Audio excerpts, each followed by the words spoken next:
24 घंटे के अंदर रूस ने यूक्रेन में ऐसी जगहों पर हमले किए हैं जो जेलेंस्की की दुखती रख कहे जाते हैं।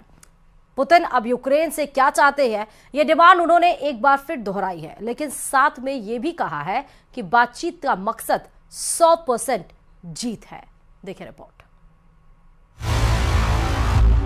Внимание, расчет, подготовиться к совместным действиям. Есть подготовиться к совместным действиям. Внимание, пуск. Есть пуск.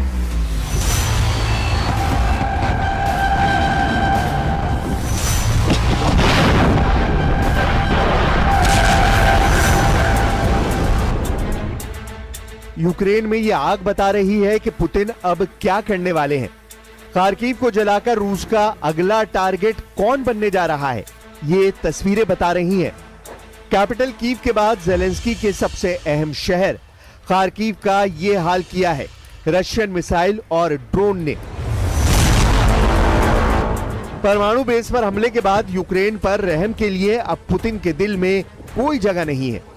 खार्किव पर 9 ड्रोन और 2 मिसाइल दागी गईं और देखिए क्या हाल हुआ। हर तरफ आग और आग बुझाने की कोशिश लगातार जारी है, लेकिन ये आग इसलिए नहीं बुझ रही क्योंकि 3.25 साल के युद्ध में शोलों की तादाद बढ़ती जा रही है।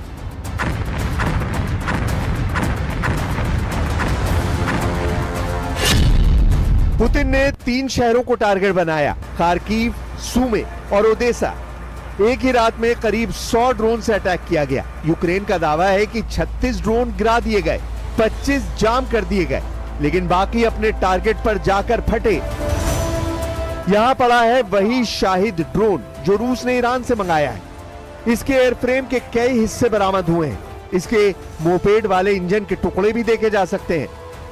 इस ड्रोन की लाश सबूत है कि रूस इस युद्ध में अकेला नहीं है और यही ताकत है जिसके बल पर पुतिन के कमांडर अब युद्ध 3 गुना तेज करने वाले हैं।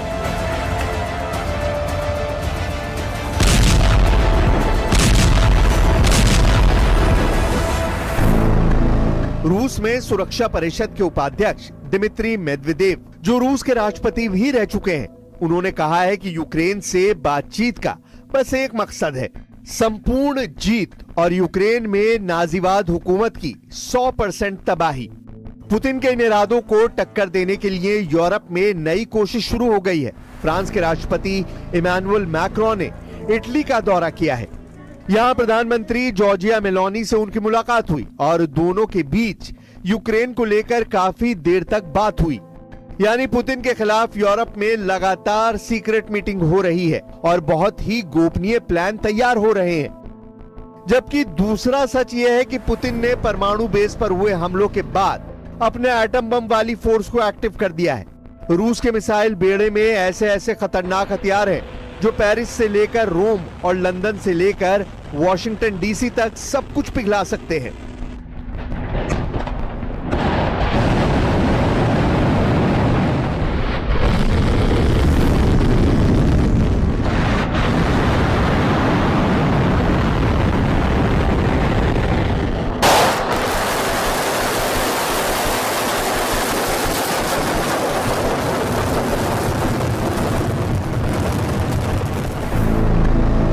यूक्रेन के सरेंडर के लिए पुतिन की 4 डिमांड है। रूस चाहता है कि यूक्रेन अपने पूर्वी इलाकों को खाली कर दे, वहां से पीछे हट जाए।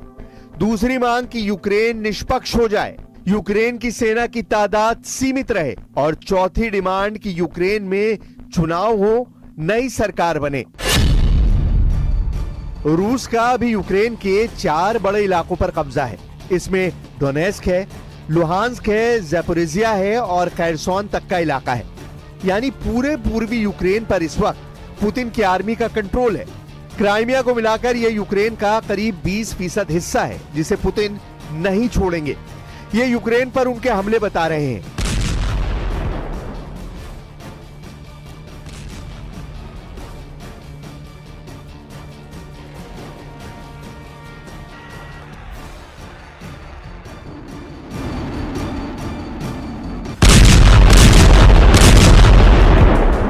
रूस की सेना इस वक्त 1000 किलोमीटर के मोर्चे पर यूक्रेन के साथ लड़ रही है।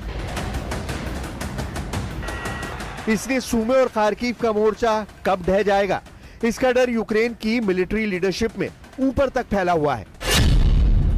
जेलेंस्की को घेरने के लिए रूस ने 1.5 लाख से ज्यादा सैनिक तैनात करने की तैयारी कर ली है। यह खबर यूक्रेन के सूत्रों से पता चली है। इसमें 15 इन्फेंट्री डिवीजन है, एक डिवीजन में 10,000 सैनिक होते हैं। अगर ऐसा हो रहा है तो साफ है कि पुतिन सीज फायर नहीं, अब यूक्रेन पर डबल फायर करना चाहते हैं। Прибыли почти 175 тысяч военнослужащих, если говорить о тех итогах, которые мы в настоящий момент имеем. Кроме того, в добровольческие подразделения с начала года приняты более 14 тысяч человек. पुतिन बार बार बता रहे हैं कि उनके गुस्से में जेलेंस्की के लिए रहम की कोई जगह नहीं। पुतिन का सिर्फ एक मकसद है, नेटो का सरेंडर और यूक्रेन के टुकड़े। इसलिए पुतिन के लगातार हमलों ने अब और तेजी से यूक्रेन को जलाना शुरू कर दिया है।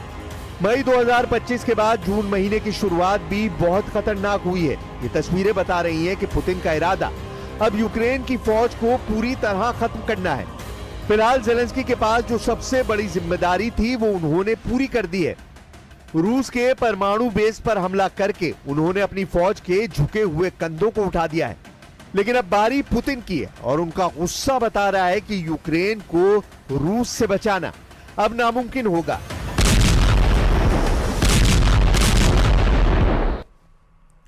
पाकिस्तान से ऑपरेशन सिंदूर के सबूत अब धीरे धीरे सामने आ रहे हैं। इसी कड़ी में बहावलपुर में मारे गए आतंकियों की कब्र की तस्वीर अब सामने आई है।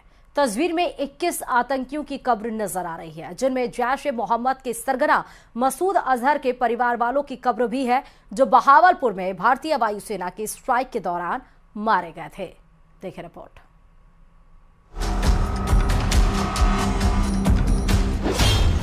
पाकिस्तान से सामने आ रहे हैं ऑपरेशन सिंदूर के सबूत।